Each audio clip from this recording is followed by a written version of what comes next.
তো সকালের খাওয়া দাওয়ার পরে দেখো আমরা সবাই রেডি হয়ে গেছি। তো এই হচ্ছে আমার আউটফিট, আর আমাদের গাড়িও রেডি হয়ে গেছে যাওয়ার জন্য। তো চলো যাওয়া যাক। তো আমি যেহেতু কখনো ঠাকুরনগর যাইনি, তো আমার দেওর বলল যে তাহলে চলো তোমাদের ঠাকুরনগর থেকেই ঘুরিয়ে নিয়ে আসি। আর এটা হচ্ছে চাঁদপাড়া কলেজ। কলেজটা একটু ভেতরে, আর সামনেটা গার্ডেন এরিয়া মতো করা আছে। তো ভীষণই সুন্দর লাগছিল, সাইড দিয়ে এত ঝাউ গাছ লাগানো ছিল, দেখতে বেশ ভালোই লাগছিল।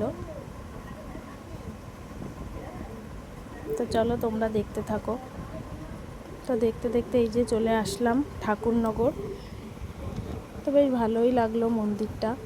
তো আমরা কিন্তু শুধু ঠাকুরনগর ঘুরিনি, আমাদের অনেক জায়গা ঘুরিয়েছে ও। ঠাকুরনগর ফুলের মার্কেট, তারপর গোবরডাঙ্গা, ওখানে একটা ঝিল মতো ছিল সেটাও ঘুরিয়েছে। তো সেগুলোর ভিডিও পরে দেব।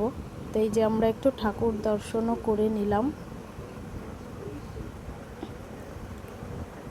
অনেকবারই ভাবি যে যাব, কিন্তু যেহেতু আমাদের ওখান থেকে আসে না, আর স্নান টাইমের সময় অনেকটাই ভিড় থাকে, তাই কেউ নিয়ে আসে না।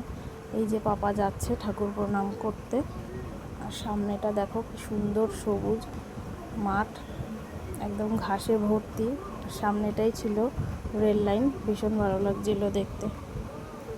আর এই সাইডটাতে এই যে একটু ভিডিও করে নিলাম গাছ।